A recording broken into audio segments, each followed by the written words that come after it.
Good morning students. आपका फिर से स्वागत करता हूं मैं अपने यूट्यूब चैनल वीर फिजिक्स क्लासेस में,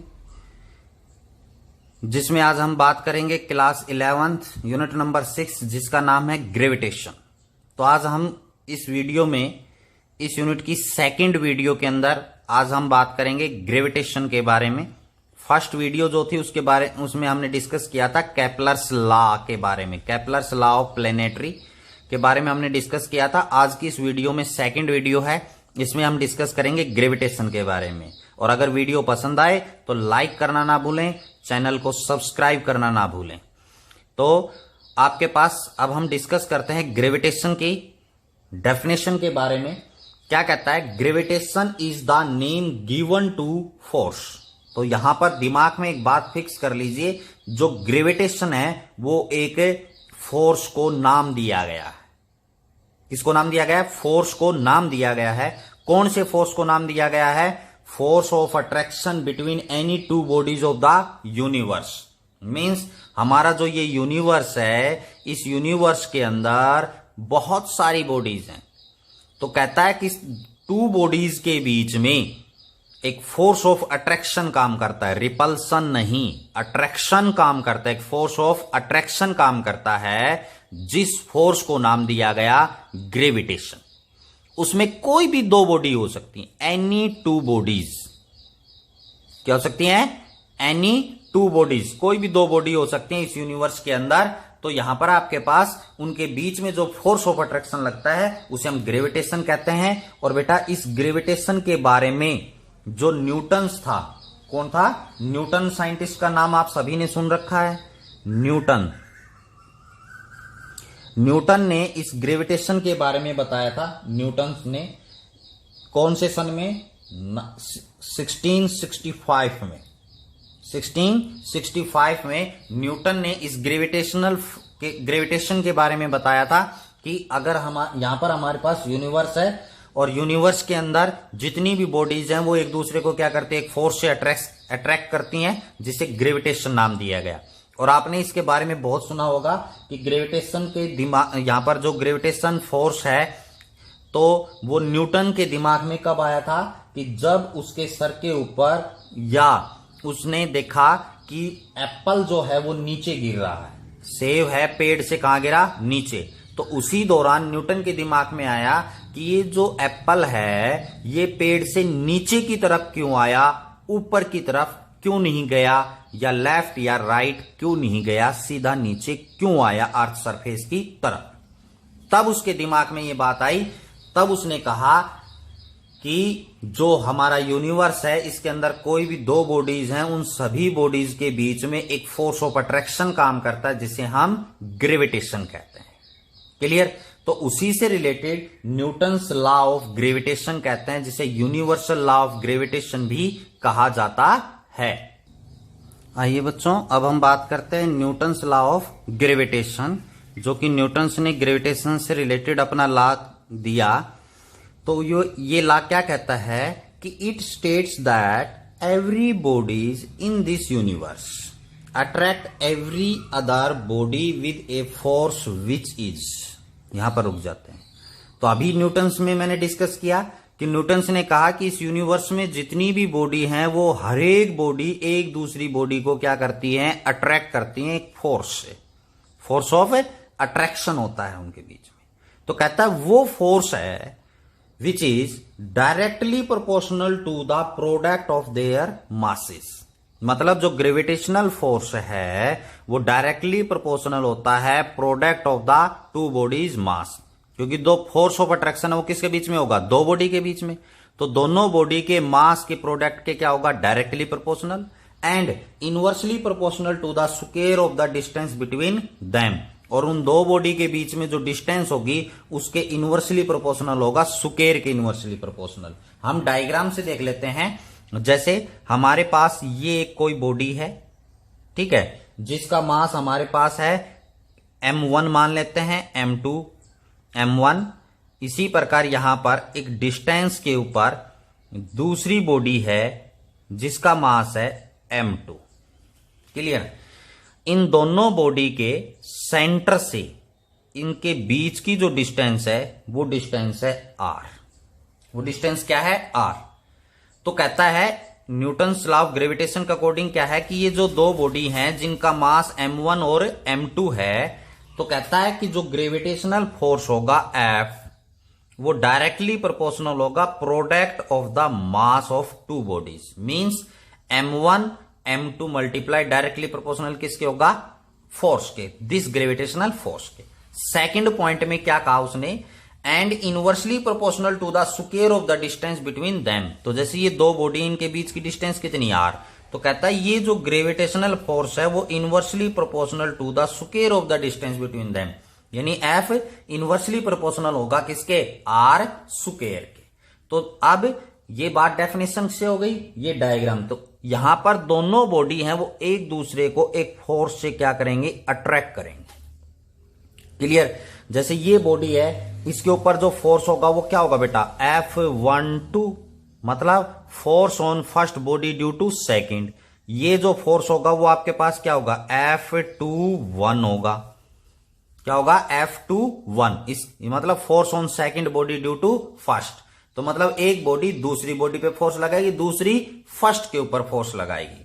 इसलिए जो ग्रेविटेशनल फोर्स है according to Newton second law, gravitational force है दोनों बॉडी के फोर्स का जो रेशियो है वो 1 होगा, 1:1, क्योंकि दोनों फोर्स इक्वल लगाएंगे।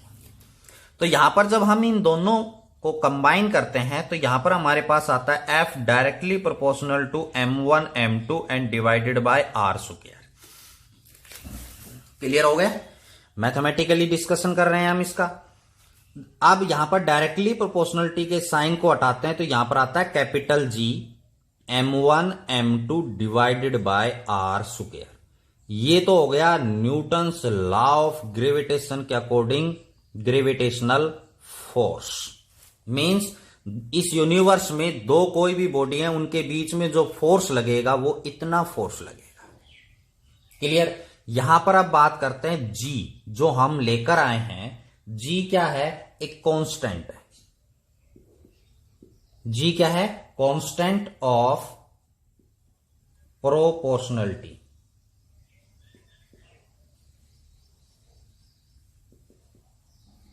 ठीक है, जिसको हम दूसरा नाम जो इसका है इसको यहां हम कहते हैं यूनिवर्सल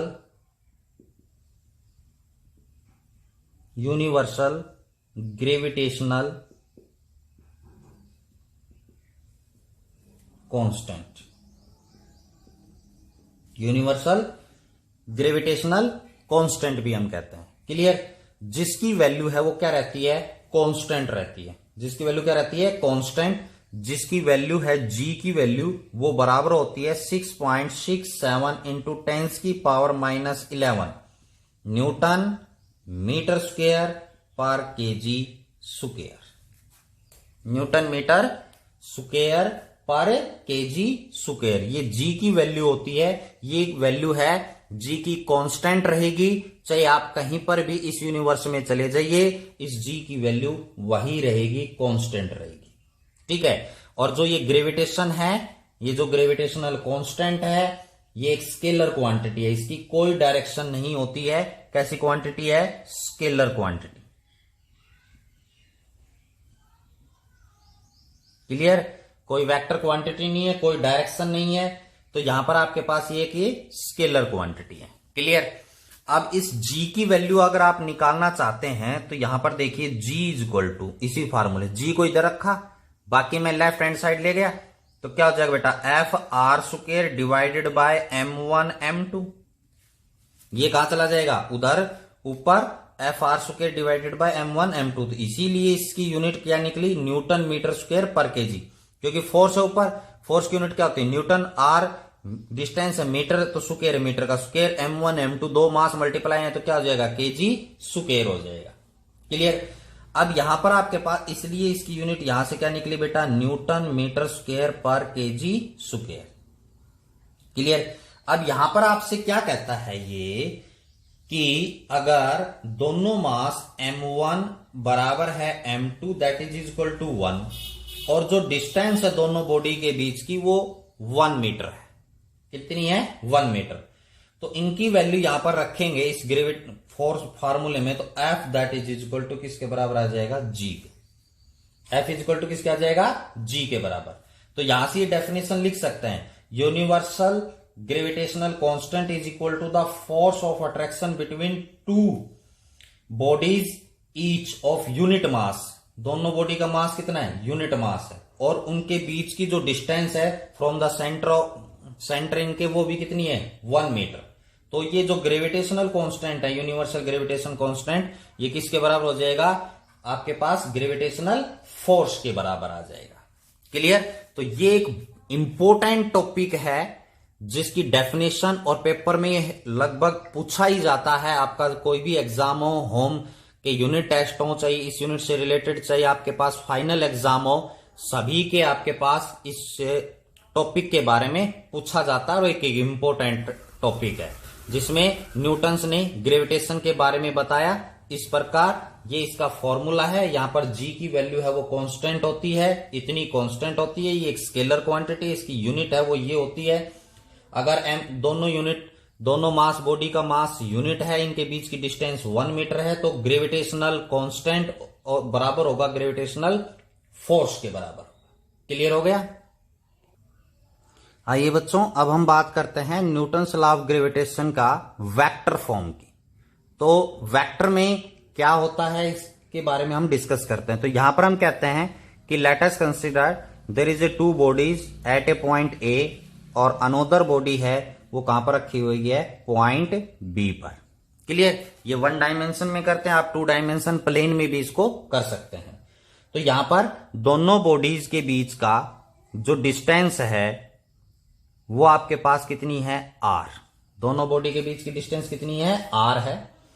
तो अभी मैंने आपको बताया कि फर्स्ट बॉडी जो है वो सेकंड बॉडी के ऊपर फोर्स लगाएगी, और सेकंड बॉडी है वो फर्स्ट बॉडी के ऊपर फोर्स लगाएगी, जिसको मैंने अभी आपको बताया F12 फोर्स होगा। इसके ऊपर फोर्स कितना होगा, F21।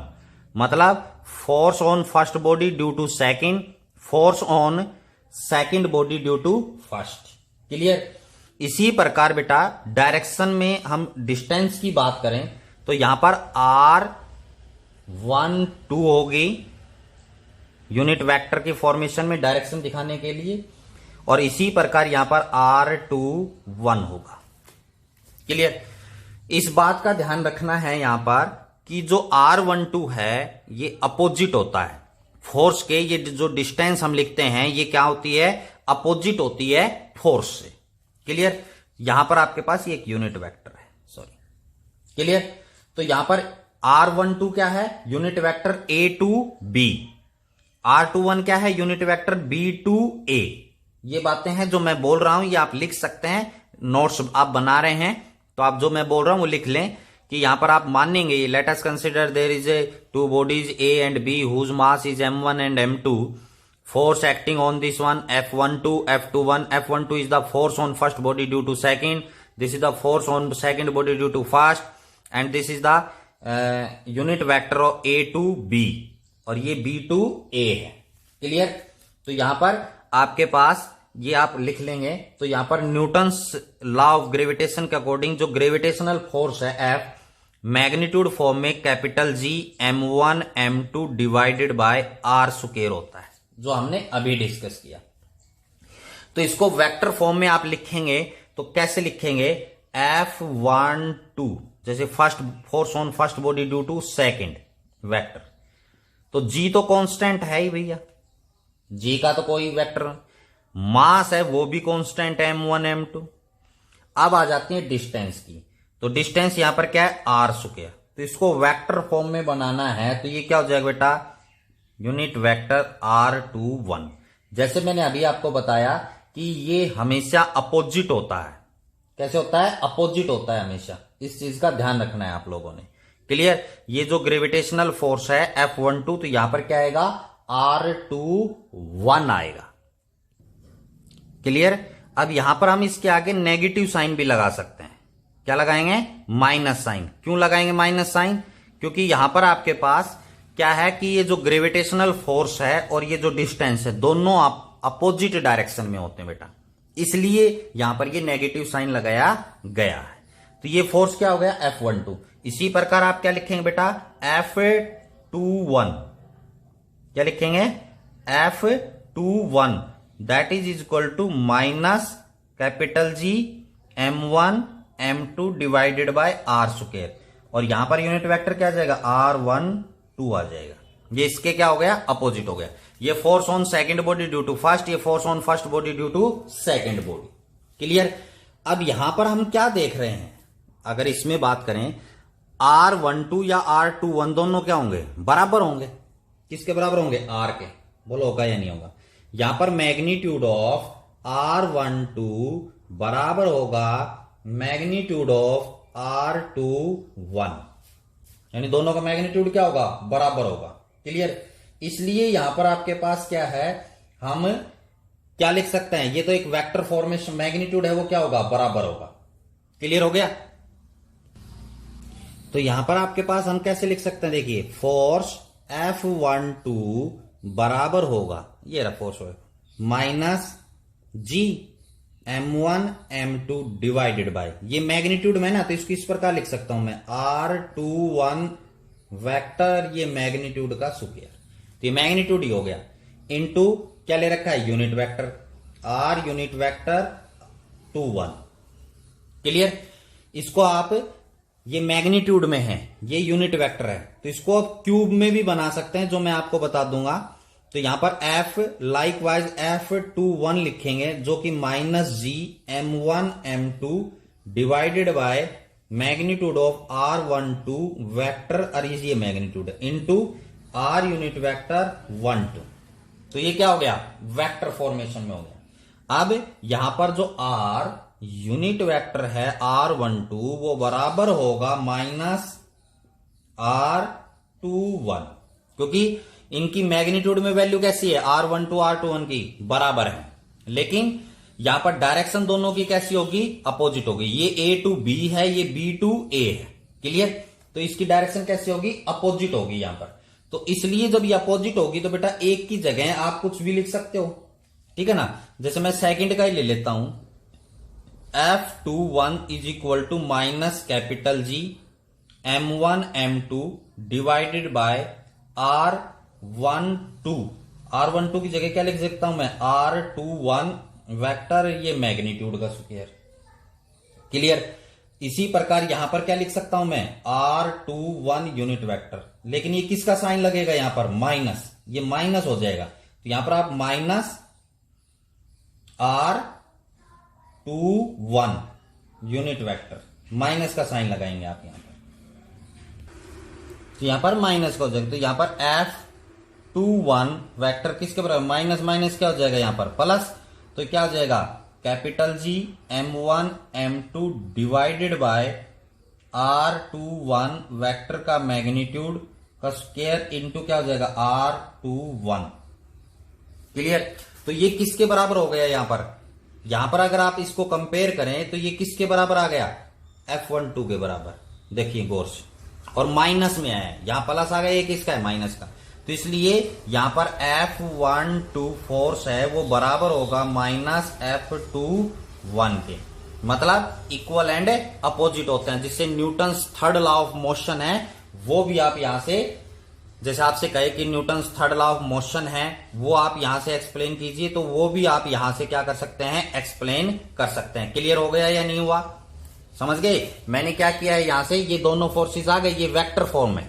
क्लियर। अब यहां से आपके पास क्या है, मैंने क्या किया है, F21 ले लिया, ये ले लिया, इसकी वैल्यू यूं क्यों रखी, यहां पर ये चेंज कर दिया, R12 की जगह 21 कर दिया, और माइनस का साइन लगा दिया, क्योंकि अपोजिट होते हैं, माइनस, ये माइनस माइनस क्या हो गया, प्लस आ गया। तो अब इसको और इस इक्वेशन को अगर हम कंपेयर करें, इस को और इसको, तो आप देख रहे हैं इसका राइट हैंड साइड बराबर है, लेकिन माइनस माइनस का डिफरेंस है, तो इसलिए F12 ये किसके बराबर हो जाएगा, माइनस F21, या F21 is equal to minus F12 आप लिख सकते हैं। तो यहां से न्यूटन थर्ड लॉ भी हो गया, और ये क्या हो गई, वेक्टर फॉर्म भी हो गई फोर्स की। क्लियर। अब बेटा कोई प्रॉब्लम, तो इसको आप नोट्स की फॉर्मेशन में बना लीजिए। यहां पर मैं एक बात और बताना चाहूंगा, यहां पर वेक्टर फॉर्म में ध्यान से देखना है, जैसे आप एक एग्जांपल ले लेता हूं, F12 है ये वेक्टर में, is equal to minus G M1 M2। ये क्या है बेटा? मैग्नीट्यूड। R21 वेक्टर का मैग्नीट्यूड का क्या है? स्क्वायर इंटू ये क्या है? Unit vector. तो यूनिट वेक्टर किसके बराबर होता है? वेक्टर डिवाइडेड बाय वेक्टर का मैग्नीट्यूड। यूनिट वेक्टर जो होता है ना, जैसे ये R यूनिट वेक्टर R21, ये किसके बराबर होगा? R vector divided by vector का मैग्नीट्यूड के बराबर होता है यूनिट वेक्टर। हमने वेक्टर के चैप्टर में पढ़ा था। तो ये भी वेक्टर क्या है? मैग्नीट्यूड। ये भी क्या है? मैग्नीट्यूड। तो यहां पर इसकी दूसरी फॉर्म आ सकती है F12 is equal to minus capital G M1 M2 divided by R की क्यूब। ये क्या हो जाएगा? R की क्यूब इंटू R21 वेक्टर आ जाएगा। ध्यान देना इसमें डिफरेंस है। यहां पर यूनिट वेक्टर है तब ये R का स्क्वायर है, यहां वेक्टर आ गया तो R की क्यूब आएगा। इसी प्रकार ये आप इसी प्रकार इसमें भी कर सकते हैं। F21 में minus capital G M1 M2 divided by R cube into R12 vector, इसमें भी आ जाए। ये क्यूब आएगी, वेक्टर है तो, यूनिट वेक्टर है तो R का क्या आएगा? स्क्वायर आएगा। क्लियर हो गया या नहीं हो गया? तो ये न्यूटन्स लॉ ऑफ ग्रेविटेशन की क्या थी? वेक्टर फॉर्म थी। क्या थी? Vector form. अब हम न्यूटन्स लॉ ऑफ जो ग्रेविटेशन है इसकी कुछ इंपॉर्टेंट कैरेक्टरिस्टिक्स के बारे में डिस्कस कर लेते हैं। आपने इसकी कैरेक्टरिस्टिक्स है उसको भी करना है।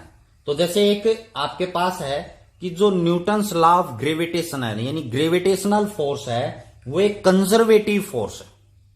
कैरेक्टरिस्टिक्स आपने पढ़नी है। फोर्स कैसा है? कंजर्वेटिव। तो कंजर्वेटिव फोर्स कौन सा होता है? कंजर्वेटिव फोर्स वो फोर्स होता है जिसमें इनिशियल और फाइनल पोजीशन के ऊपर डिपेंड करता है, path followed by the body के ऊपर नहीं डिपेंड करता। तो यहां से इंपॉर्टेंट कैरेक्टरिस्टिक्स भी आपने पढ़नी है न्यूटन्स लॉ ऑफ ग्रेविटेशन की। क्लियर? जैसे पहली है फोर्स है वो कैसा है? कंजर्वेटिव। इनपुट कुछ चीजें हैं, ज्ञान मिलेगा आपको। कंजर्वेटिव फोर्स है मतलब पाथ के ऊपर डिपेंड नहीं करता, इनिशियल और फाइनल पोजीशन के ऊपर डिपेंड करता है। ये इंडिपेंडेंट होता है प्रेजेंस और एब्सेंट ऑफ अदर बॉडी, यानी दो बॉडीज के बीच में जैसे हमने फोर्स के बारे में डिस्कस किया, ए और बी बॉडी है, तो यहां पर थर्ड बॉडी जो प्रेजेंट है उसके ऊपर ये फोर्स है वो डिपेंड नहीं करता है। क्लियर? उसके ऊपर क्या होता है? इंडिपेंडेंट होता है। ये बॉडी की नेचर के ऊपर है वो डिपेंड नहीं करता है, वो बॉडी के मास के ऊपर डिपेंड करता है ये जो फोर्स है। क्लियर? और डिस्टेंस बिटवीन देम, उनके ऊपर डिस्टेंस के ऊपर डिपेंड करता है।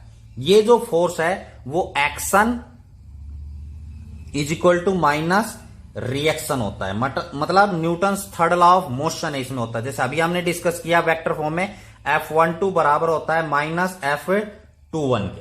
ये Newton's third law of motion है, इसको भी ओबे करता है, यहां से हम निकाल सकते हैं। और ये कंजर्वेटिव फोर्स होता है। तो ये कुछ कैरेक्टरिस्टिक्स हैं, ये आप लोगों ने भी करनी है इसकी कैरेक्टरिस्टिक्स। तो आज की इस वीडियो में हमने डिस्कस किया ग्रेविटेशन के बारे में, Newton's law of gravitation, gravitation force क्या है, उसका मैथमेटिकली एक्सप्रेशन, वेक्टर फॉर्म और इसकी कैरेक्टरिस्टिक्स आज की इस वीडियो में।